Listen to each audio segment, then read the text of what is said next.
Il est avec nous, Mr. Renaud. Bonjour. Bonjour, Joël.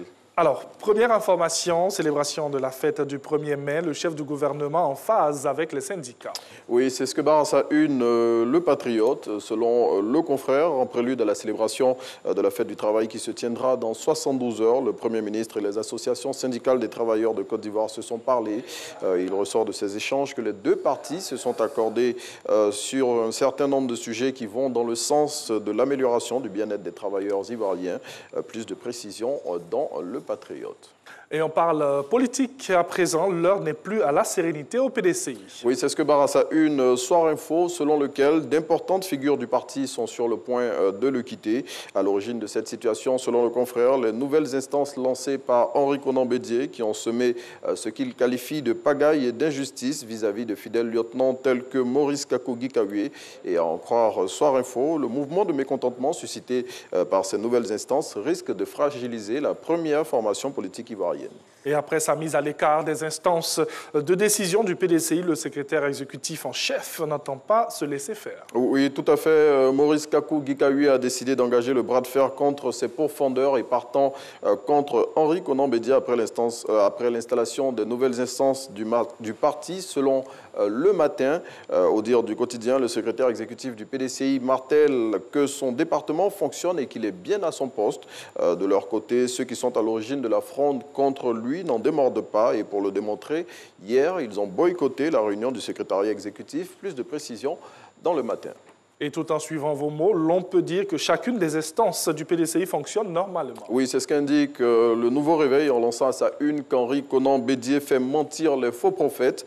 Selon le journal proche du vieux parti, tout ce qui se raconte au sujet des nouvelles instances qui ont été mises en place relève de l'affabulation. Les organes du parti ont chacun des objectifs précis avec un but commun qui est l'animation de la vie du PDCI, martèle le Nouveau Réveil. Et pour étayer ses propos, le quotidien indique que le secrétariat exécutif continue de mener ses activités et à ce sujet, il indique que Maurice Kakou-Gikawe, à qui il a ouvert ses colonnes, a tenu une rencontre hier avec les principaux responsables du parti septuagénaire. Et après près de 10 années d'exil, des pro-Gbagbo rentrent en Côte d'Ivoire. Oui, tout à fait. Ce retour s'inscrit dans l'élan de l'acquittement définitif de Laurent Gbagbo et Blé Goudé par la CPI et aussi de l'accord du chef de l'État pour leur retour en Côte d'Ivoire. Au nombre des personnalités qui fouleront à nouveau le sol ivoirien ce vendredi 30 avril, jour annoncé pour ce grand retour, figurent notamment Koné Katinan, Damana Picasse et Koudou Jeannette, sœur de l'ex-chef d'État. Et à en croire l'expression, le retour de Laurent Gbagbo diviserait ses partisans. Et on change de sujet. L'UNJCI signe une convention avec des promoteurs immobiliers. C'est ce que révèle Soir Info. L'Union nationale des journalistes de Côte d'Ivoire s'est engagée avec 7 opérateurs immobiliers ce mardi 27 avril afin de mettre à la disposition des journalistes des terrains nus avec arrêté de concession définitif et aussi des maisons en location-vente. Et selon le confrère, les superficies de ces terrains sont entre 125 et 500 mètres carrés pour des coûts allant de 1 à 5 millions et ils sont situés dans plusieurs villes de la Côte d'Ivoire telles que Yamoussoukro, Abidjan, Jacquesville, Bonois ou encore Songon et Dabou. Et c'est pour les maisons, elles sont accessibles au prix de 30 millions de francs CFA.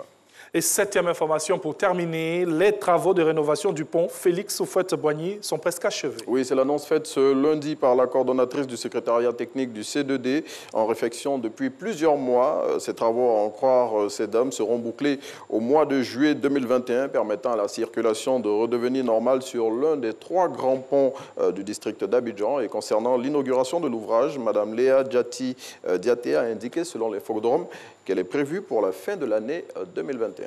Voilà, c'est tout pour la revue de presse de ce jour. Renaud, merci. Qui va se retirer et qu'on va retrouver avec beaucoup de